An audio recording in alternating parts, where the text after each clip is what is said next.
Hi, Hart.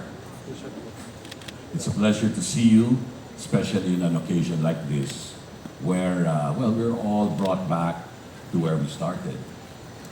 I was recalling what it was like over close to 16 years ago, and somehow I find myself in the company of the very same lady, the same person. Walang ikaiiyak mo. Which is remarkable considering, and I speak from the heart, looking back, I was always marveled at why you used to do certain things. For example, nababalitaan mo na lang na si Hart may ginagawang ganito, si Hart may ginagawang ganon. In other words, acting in a very self-determined way. Only to find out, as time went by, points of realization, hanggang dumating na sa panahon, kauna-unahang Pilipina na kinikilala sa buong mundo sa rangalan ng fashion at sa iba pang mga bagay. It brings a great sense of pride.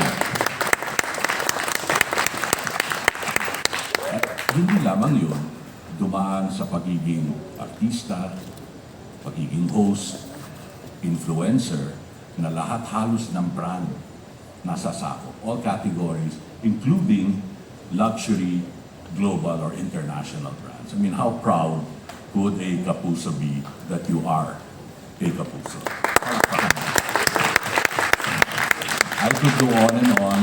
You're an inspiration to all all our Kapuso talents and all your fellow Kapusos. You are an example in perseverance, hard work, passion for your work, for your advocacies.